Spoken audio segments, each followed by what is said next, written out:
Ovde sam pripremila 1 kg opranih šljiva. Potrebno je da ih očistite od koštica. Otklonite peteljke ukoliko ih ima. I ovako isečete. Naseckane šljive prebacujemo u jednu šerpicu, pa dodajemo 5 kašika šećera. Količinu šećera možete naravno da korigujete po svom ukusu, možete dodati više ili manje. Dodat ću zatim i 1 kesicu vanilin šećera. Promešat ću, a zatim staviti na vatru da se šljive skuvaju. U tiganj ćemo sipati otprilike 3-4 kašike ulja. Jako mi je nezgodno s ove strane da sipam. Uključiti ovako da se malčice zgreje, a zatim sipati 200 g prezle. I to ćemo sada da mešamo i da na umerenoj temperaturi pržimo dok lepo ne promeni boju. Povremeno promešamo i čekamo da šljive puste svoj sok. Po potrebi smanjite temperaturu. Posle par minuta vidjet ćete da su šljive već polako počele da puštaju svoj sok i od tog momenta kuvamo otprilike nekih 10 minuta. Frezlu povremeno mešamo i najbolje raditi ovo uporedo. S ove strane miriše onako kao pečeni hleb, a s ove strane šljive mene automatski podsjeća već sada na knedle sa šljivama, odnosno, kako bi mi Vojvođani rekli, gomboce. I nakon što smo dobili ovako lepu boju, dodajemo 4 kašike šećera i 1 kesicu vanilin šećera, promešamo sve i možda još, eto, pola minuta sve ovako pržimo. Pre toga ćemo staviti još jedan moj tajni sastojak. Ja verujem da mnogi od vas to dodaju. Pišite mi u komentarima ako dodajete i vi. Moj tajni sastojak jeste cinat i dodat ću pola kašičice. Promešati i skloniti sa vatre. U jednu činicu ćemo staviti ovakvu punu kašiku gustina, kukuruzni skrob i zalit ćemo ga sa 3-4 kašike vode.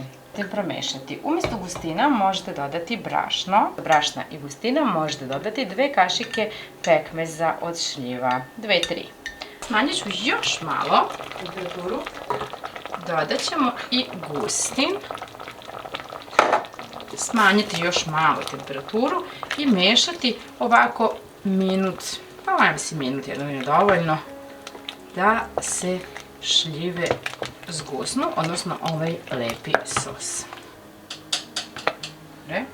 U jednu činicu ćemo da pripremimo oko 14 kašika griza. To je otprilike 150 g griza, ako vam je tako lakše. U njega ćemo odmah da dodamo i šećer.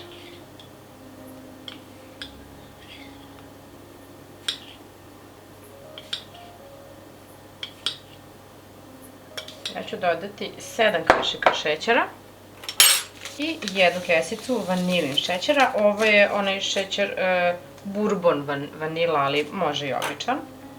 Mislim što da ne biće još lepši. Sve ću ovo da promešam. Zatim od 1 litre mleka ću sipati jedan mali deo u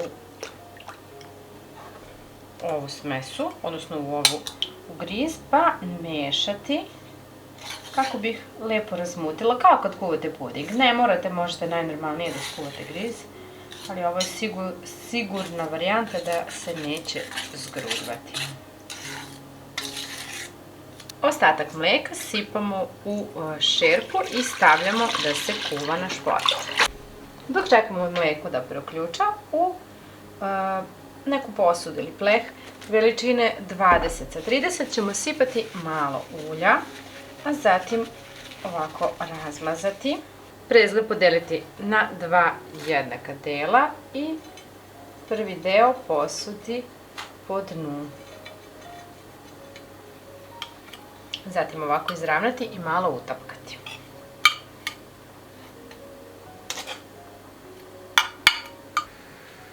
Mleko je prokličalo, još jednom ću promešati ovaj deo sa grizom. Potpuno ću gasiti vatru. Sipam zatim u vruće mleko i mešam.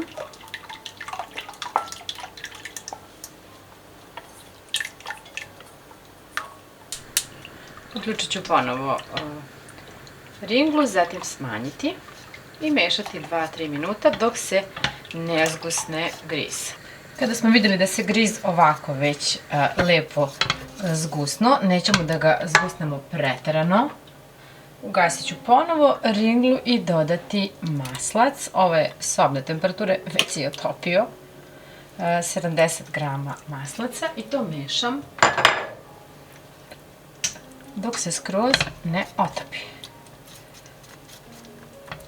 Kada se maslac u potpunosti otopio, uzet ćemo jedno jaje, ovako ga malo umutiti,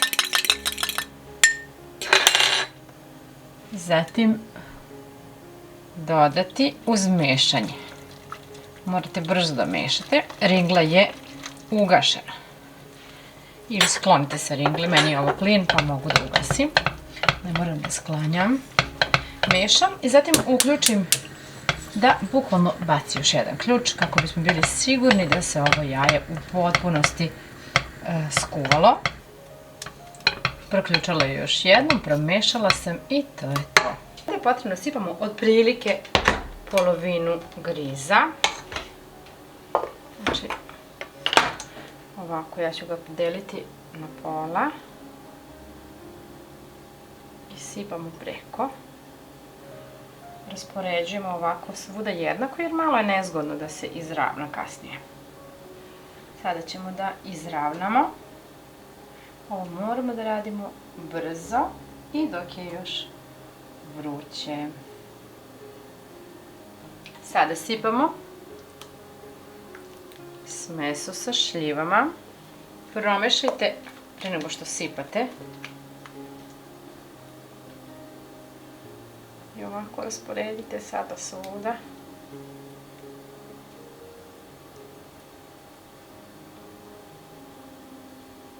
Pažljivo i ovo razmazujemo.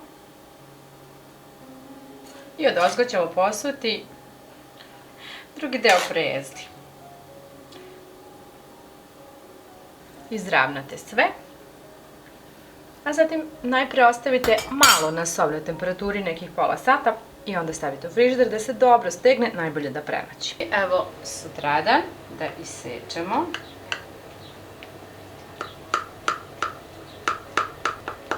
Veoma je kremast i ukusan, a isti ukus kao gumboce. Ako vam se sviđa recept, nemojte da zaboravite da ostavite like.